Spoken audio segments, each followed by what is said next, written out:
దొంగలు పడ్డ 6 నెలలకు కుక్కల మరుగునట్టు ఒకప్పుడు ట్రెండింగ్‌లో ఉన్న ఈ ఘీ మాయిశ్చరైజర్‌ని ఇప్పుడు ట్రై చేస్తున్నాను. అసలు ఇప్పుడెందుకు ట్రై చేస్తున్నానంటే అసలు ఘీ మాయిశ్చరైజర్ అంటున్నారు. ఒకప్పుడు ట్రెండింగ్‌లో ఉంది కదా! వస్తుందా రాదా అని ట్రై చేస్తున్నాను. సరే ఇంకా ఫస్ట్ టైమ్ ట్రై చేస్తున్నా అని చెప్పి ఒక స్పూనే తీసుకున్నాను ఘీ. ఇంకా తీసుకొని ప్లేట్‌లో కొంచెం వాటర్ వేసుకొని ఇలా రాగి గ్లాస్‌తో 100 టైమ్స్ చేయాలంట. ఇంకా ఎన్ని సార్లు చేత్తే వస్తుందా అని చెప్పి ప్రాసెస్ అయితే స్టార్ట్ చేసేసాను. అసలు 100 టైమ్స్ చేస్తే వస్తుంది. ఇంకా మిడిల్‌లోనే వస్తుంది. ప్రాసెస్ అయితే ఎండింగ్ వరకు చూడండి. ఇంకా ప్రాసెస్ అయితే స్టార్ట్ చేసి చేస్తూనే ఉన్నాను. మధ్యలో నాకు చెయ్యి కూడా నొప్పొస్తుంది. ఆపి ఆపి చేశాను. 100 టైమ్స్ అయితే చేయలేదు గానీ, ఒక 50, 60 మధ్యలో అయితే మాయిశ్చరైజర్ అయితే రెడీ అయిపోయింది.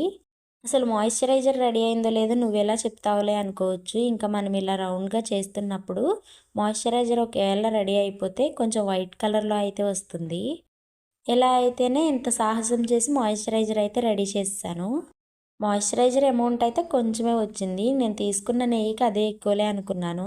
ఇంకా ఫస్ట్ టైం చేస్తున్నా అని చెప్పి ఒక స్పూనే చేశాను. నెక్స్ట్ టైం చేస్తున్నప్పుడు బాగా చేయొచ్చులే అని చెప్పి ఫస్ట్ టైం చేసినా పర్ఫెక్ట్‌గానే వచ్చింది. మన అమ్మమ్మ వాళ్ళు దీన్ని కాళ్ళు పగులుకైతే యూజ్ చేసేవాళ్ళంట. సో, ఇది ఇవాల్టి వీడియో. వీడియో ఇంతవరకు ఎలానో చూసారు. నచ్చితే లైక్, షేర్ అండ్ సబ్స్క్రైబ్ చేసి సపోర్ట్ చేయండి. ఉంటాను మరి.